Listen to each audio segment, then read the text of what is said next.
Hola, Siesta Ocha, and welcome to KRUU-FM, City Business. We've got City Haps happening here. Jason Strong in the house with FMC. Michael Halley, Fourth Ward City Council person, going to give us the latest on what's going down. You can catch it here at KRUU every day after, the day after lunchtime at 12:30. The next Thursday, dinner time, 6:30 p.m. following Monday. Breakfast time, 6:30 a.m. Got some compliments on Jason Strong and FMC, how they enjoyed the graphics I think you put in last time or something. Good job over there. Michael, how you doing? Good to see you today. I'm good. Glad to be here. How's everything going in the world of citydom? It's a little sad thing that this is Mike Harmon's last week with the city before he moves on to Spearfish, South Dakota. But other than that, everything's great. Well, we do wish you all the best in Spearfish. Love the name, and but he'll be missed. It was a good seemed like a good force here for Fairfield. So thank you for all the good work. Yeah, I'll talk about that in a bit. Okay. This will just be a regular or an informal review of our regular city council meeting from August 14th, 2017. All right, we did have a couple of hirings as part of our consent agenda. One is for a new police officer. Okay. And I think he's going to come to a council meeting to be sworn in at a later date. His name is Ryan Mills. Okay. I don't know anything else about him yet. Hopefully we'll learn a little bit more about him at one of our council meetings. We like to do that. Just kind of a little background, make people more human. Mm-hmm. Especially police officers. And then the other was employment for a new city clerk. So after 37 years, I said 27 last night and I was corrected, 37 years with the city of Fairfield, Joy Messer is retiring in October.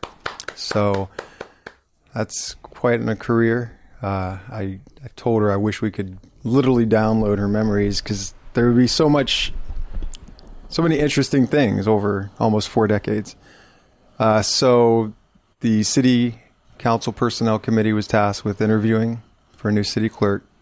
We had 4 applicants, all current city employees, 2 who met the requirements. We interviewed those 2, and we ended up choosing Rebecca Loper, who has been in City Hall for the last 10 years in the planning and zoning, and felt that she has been steadily annually, I think for the last 3 years, learning city clerk skills at a city clerk, I don't want to call it academy or school, but some classes that she takes. I gotcha. So that's good. That shows that she was kind of forward thinking in terms of wanting that position. And she's just shown some good initiative in general. She kind of volunteered to fill in for Joy at council meetings whenever Joy can't make it. So she's got a little taste for the position already. Mm-hmm. We decided to start her early September, so there'll be some crossover to learn the ropes while Joy is still there. So now we have to hire for Rebecca's position, so it's kind of unending. At some point, I suppose there will be an end. And that process is engaged? It's begun, yeah. So one of the wonderful things Mike Harmon did that has simplified a lot of things when we need to hire for position is that he assured that there was a job description for every position at the city. That's part of the personnel folder. So if you're going to get an annual performance review, well, what criteria are you being reviewed on? So the job description is that criteria. It says, okay, these are your duties. So then when the performance review rolls around, the supervisor can pull that sheet out and say, okay, yeah, you're doing great here, a little more emphasis on this, whatever. And then if that position becomes open and needs to go out for applications, at least you have that job description already for every single of the 60-some full-time city employees. So that's great. We already have the job description for Rebecca. And then each time, if you're going to put it out, you can actually say, okay, should we tweak this at all? Is there something about the position that's not included in this that is important? Or are there things in here that other people generally do, whatnot. So you can tweak it. I think we'll advertise either this week or next and try to get those interviews. So trying to get everything done seamlessly. But yeah, it's great to have that opportunity to promote from within. I think the majority of our city department heads were promoted from within. They'd started in the department. I know Chief Thomas at the police department was not always the chief. He was, he worked his way up. Mm-hmm. Same with Scott Vaughn at the fire, streets, Daryl Bisgard, Steve Ranger at the water department, Sean Worley at the wastewater. Pretty much all of those guys have moved their way, guys and ladies in some cases, like Chief Harvey, former police chief, moved their way up the ranks. And that brings a level of history and understanding of the actual city that is difficult to get from someone coming in from outside, though we, of course, welcome any applicant. It can work either way, but if it can come that way, you know what you're dealing with, they know what they're dealing with. It's, yeah. So 2 public appearances. We had the Relay for Life. Actually, it was just Carrie Brownlee. Don Bechtel's out of the country right now, I guess, visiting a child in Japan, which just sounds really cool. Wow. I want to visit a child in Japan, so I'm going to encourage one of my kids to go to Japan. Citywide garage sale. It's the same day as Kids Day, which I believe is September 16th this year. Let's check the calendar. That would be a Saturday. I'm just proud of myself for remembering correctly. That would be a Saturday, right? Saturday, September 16th.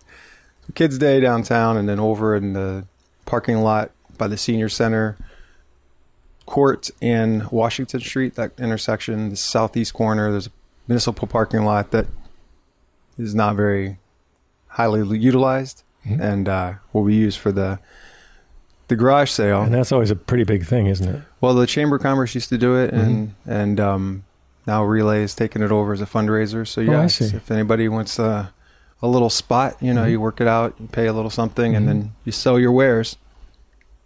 And then we heard from a gentleman, John Miller, who lives either 2nd or 3rd near Fillmore, and he was proposing to the city for the streets where they're too narrow for 2 cars to pass when there are cars parked along one side, perhaps some sort of signage that states that the traffic on the side where the cars are not parked has the right-of-way. He thought that might simplify things. The streets that he was mentioning, actually, some blocks, it's one side of the street. Other blocks, it's the other side of the street. How many streets is that? Do you know roughly? He didn't say. Well, he's talking about 2nd, 3rd, 4th, and those. Oh, okay. And south of Burlington, almost all those streets have that situation where if you're driving on those streets and there's oncoming traffic and there are cars parked along one side, which is legal, someone has to stop and let someone else through. There are several streets actually over on Kirkwood by where my office is. There's the same situation. So if you're driving, sometimes people think, okay, the person who pulls up behind the parked car should stop and wait for oncoming traffic. More or less, it's just kind of whoever got there first. Yeah, I mean, it's so funny. I remember the other day I had to wait for 5 cars at one time. I thought, wow, I must not get out much because it was the longest I've waited at a, short of, what do you call it, drive time? And our drive time's like all of 6 minutes, I think, total on either end of 5 o'clock or whatever as people get up. But it was just funny how rarely that happens. Well, what was the? So the consensus was the signage probably would not help. It's not something that's been done before, so can't say it's a best practice. There's no body of evidence to draw from to say, okay, that's going to help. In other words, this has not been applied other places. No, it's like because it would be driving. Yeah, are you gonna look at a sign to say, oh, that person has the right of way? I mean, most people. It would be a lot of signs too. A lot of signs, yeah. And it didn't make sense because it's not always the north side or the south side of the road, or east side or west side, whichever you're talking. So. Mayor Malloy says, just one of those things we have to be neighborly about. Yeah. If somebody's coming, you stay and let them go through, vice versa. So that's pretty much just one of those things we have to live with until. Yeah. Well, I mean, the remedy, because it's basically not something that's been done before. If you could point to this has been done before and it's helped somehow. That's one thing. Yeah. But secondly, I would just think, those signs don't seem to be be cheap. By the time you put them in the metal. Depends where you get them. If you get them from Prison Industries, they're very cheap. Oh, okay. Very cheap. It's kind of surprising how cheap they are. Kind of a captive audience. Yeah, so that's a whole other talking point. Anyway. So yeah. By the way, radio listeners, you can't see the antics. That's why you have to go to Fairfield Media Center, FMC, and you can check out the visuals if you're man enough or woman enough. Me, I prefer to imagine how I look. He's got a face for radio. I got Not like Michael Halley, a strapping young man of epic proportions. By the way, this is city business. We're happy today. It's kind of nice weather out there, and I have to say that it's always great to figure out and hear what's happening. So this is the first time there have been public appearances in a while. I think we had a couple or one recently that kind of broke the dry chain. spell. Yeah. Mm-hmm. But we had a lot of, I'm going to go through these. Okay. A bunch of different kind of variety of resolution action items, ordinances, things like awarding the contract for the reconstruction on Adams. The bids came in low, and Drish Construction was the lowest. Came in so low that we can actually extend a little further, do a little bit more reconstruction, because we had these funds set aside. Interesting. And because they came in below that, we just said, okay, well, how much can we afford to do? Let's do 75 more feet.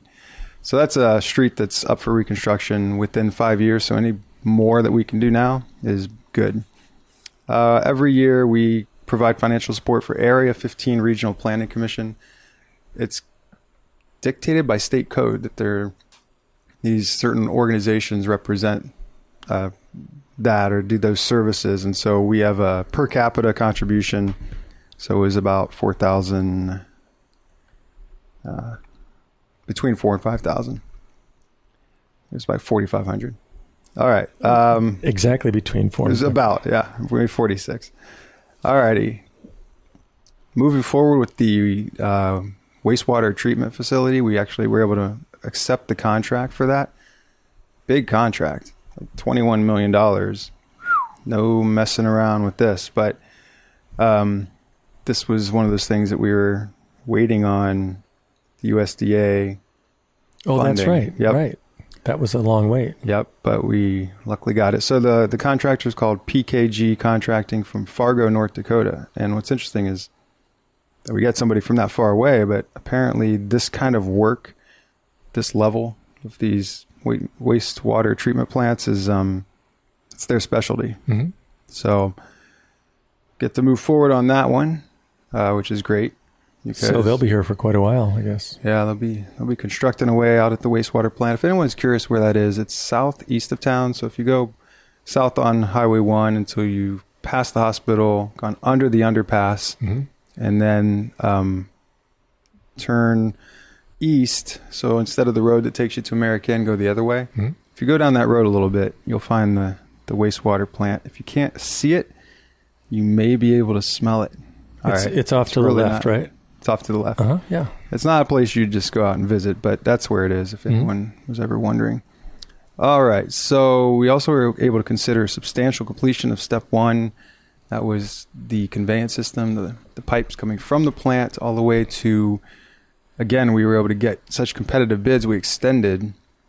It was supposed to stop south of Fillmore over by kind of the Lamson Woods entrance. But because the bids came in, we extended. We did through the Fairfield Golf and Country Club, right, and even a little bit west of D Street. So it's great when the competitive bids are that way, so that you can do more work with the money that you have set aside.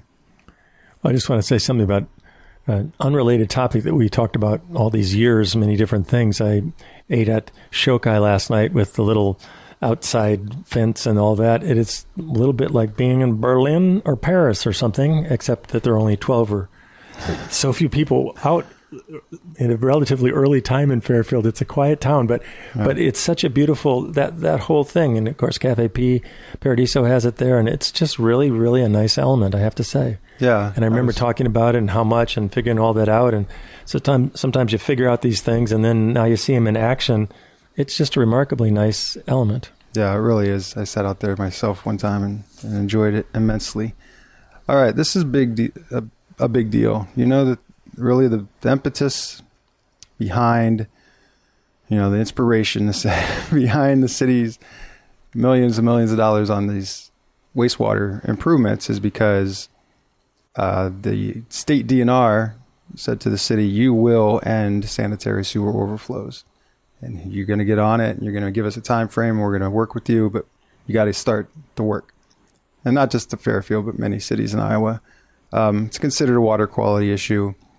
I've wondered sometimes what the effect a city like Fairfield's SSOs compared to ag runoff, et cetera. But again, it's another topic that who knows. And I'd love to talk to somebody about these things at some point. It seems there would be a way to scientifically measure it somehow. But cities are held liable for those sanitary sewer overflows. That's when stormwater gets into your wastewater system in a heavy rain event, and raw sewage is discharged into the open environment, usually into a creek or something. By the way, I mean, those companies are held liable if they find them and they know the source of it, or if it's a spill or something that they do pay for. Cities are liable, and like you're saying, companies, if they have permits, everyone is held to the same standards. So what happened was the USDA grants we don't know if it's coincidence, but seemed to got the attention of the actual EPA. So the Environmental Protection Agency, a federal level organization, decided to do a surprise on-site inspection of our plant back in either January or February. So they wanted to do essentially the same thing we do with the DNR, work together and say, all right, here's your time frame. And their initial time frame was very aggressive for us fixing. So we worked with them, and McClure Engineer worked with them, and they're the engineering firm we've been working with on this project.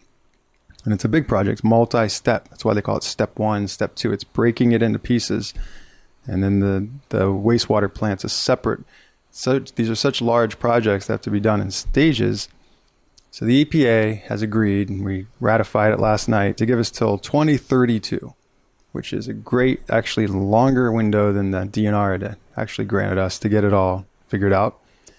And then some extra good news, if some of the work that the city has already done on the west side of town, finding some of these places where SSOs were happening and fixing them, if that work was sufficient, we may not have to do step 3 and step 4, which means we may not have to raise the sewer rates any more than inflationary moving forward, which would be excellent. So if that comes out that way. So city engineer Melanie Carlson showed a map of about a half a dozen SSOs in the west side of town that have been eliminated in the last years by the wastewater crews going and finding broken pipes or broken manholes and things that just could be fixed in-house. So and a lot of the work that's also being done is lining. And when I say lining, my understanding was like, you imagine you kind of put some sort of rubbery membrane and it's kind of okay. It's kind of a fix. It's actually, it goes in kind of amorphous, and then you steam it and it hardens in place, and it's as hard as a plastic pipe. So it's a great way to repair without having to dig. And it makes very, very long lasting pipes. So all this together is great news. I am running out of time, so I'm going to hit the highlights. So we made an agreement for architectural services for bringing City Hall into ADA compliance. This was another thing when we accepted the federal grants. Federal grants come with some federal stipulations, and we decided to hire Holly Butler, her architectural firm. She has experience with this kind of thing, to assist Melanie Carlson, who will do the engineering portions, to bring the City Hall restrooms and front door and lobby into compliance, so that a person, say in a wheelchair, can get in easily, can go to a desk to interact with an attendant that's not too tall for them, can have access to the bathrooms and all that. So that work won't begin right away. It'll take a little while, but then should be completed by next spring. And it'll include actually some outdoor setting the doors to City Hall back from where they are. Anybody goes in, you open the door and it almost touches the guardrail. So there's no opening space for it to open, and then you go in. Mm-hmm. You have to essentially be on the opposite side. If that makes sense. So we're going to set those doors in. Mm-hmm. So they open, and then they'll leave open. room. There'll be more space. So that's probably going to happen next spring. All right. We also gave authority to city engineer to authorize change orders on these projects up to a certain dollar figure, $15,000, and that's just so that, in this case, she doesn't have to come to the council every time there's a small change order. And a couple no parking. Kind of the same issue. What had it been before that, 10,000 or something, or wasn't? The city administrator has the same authority up to 15. The engineer had none. I gotcha. Now there's going to be an interim period without an administrator, and the engineer will be the project manager. So we want to give that person that. And will that stay with, or will it shift back when? Probably stay, because again, it's that person doing it. Does a lot of that. All right, real quick. There's some juicy stuff in the Public Safety Transportation Committee. They discussed, they talked about ATVs. Should we allow them on city streets? They're still looking into that. They talked about a curfew for children in the city, that there currently isn't one. And Chairperson Katie Anderson wanted feedback. Well, I gave the feedback that I'm not a fan of curfews.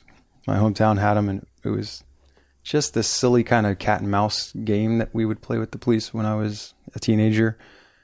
I just don't see how that enhanced public safety. So whether or not they pursue getting more on that or not, but it's always the same issue. These laws are supposed to help with kind of a small group of people who are troublemakers. So there are some juveniles who have been going out real late or early, whichever you want to call it, 2, 3 a.m., and vandalizing people's property. So does a curfew that would allow the police to stop them if they saw them, or stop anyone, and any kid, and say, what are you doing? And then they said they can take them in. I said, take them to the police station, because I was always taken home when I was discovered. Not that you ever were. I was several times. Okay. I use myself as an example. So water in the bridge, and so I was taken home. They're saying take them to the police department, contact their parents to come get them. I'm thinking, okay, I'm a working parent, maybe single parent, and I need my sleep because I have a hard job. And my troublemaking kid decides to be out after, and they're taking the police, and I have to go get them at 4 a.m. Well, I'm assuming they'd wake you up, bringing him back too, I assume. And then talk to the cops, and oh man. I mean, Well, it's more just, I think, your earlier point. I mean, for how many people does this apply for such a wide paintbrush? And I don't know. Has that person been out? I don't see anybody after 10 o'clock out in Fairfield. I mean, even downtown. It's in like the summer, amazing. there are some. And the thing is, they say that, they're pretty much, police say this, they pretty much deal with the same 5% of the population who are lawbreakers kind of habitually. Mm-hmm. And so when this vandalism came up, they had a short list of who they suspected, and that turned out to be right. And so, again, a curfew for everyone because of that.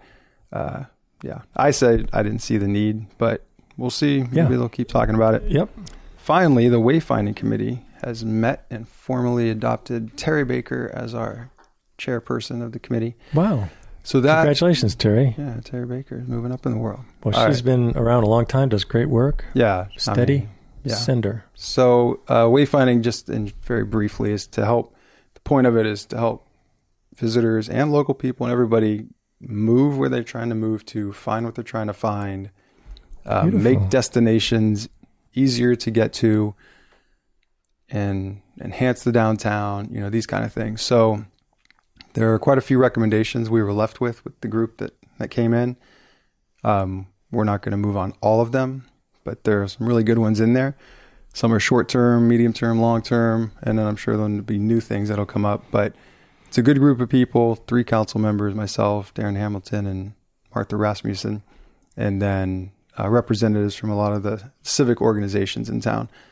So our first meeting was very introductory, but now I think we're going to get down to kind of making subcommittees and really starting to do some of this work. And Terry's overseeing this? She's a chairperson. So yeah. Okay. You know, I mean, I've had that role for like RAGBRAI, and yes, you're not responsible for everything, but you have to I get it. keep track and you have to chair. But that's great. I mean, she's been around a long time and done great work and is in the thick of it. Yeah, well, speaking of RAGBRAI, I got to wear the hat as, okay, I'm president of the board. Terry did all the work. And I told everybody that when they tried to give us awards. I'm like, I don't want an award. Give it to Terry. Yeah. Terry did all the work. That's her day job. It is enhancing visitor experience. She works beautiful. with the CVB. Congratulations, Terry. And keep up the good work. Michael Halley, 4th Council City Person, Ward Man. Thanks for coming in. Jason Strong in the house. Jimmy Moore, the man of tongue. And we'll be back in 2 weeks, God willing, and the creek don't dry, or maybe the creek gets wet. I'm not sure how that. Hank Williams, where are you when we need you?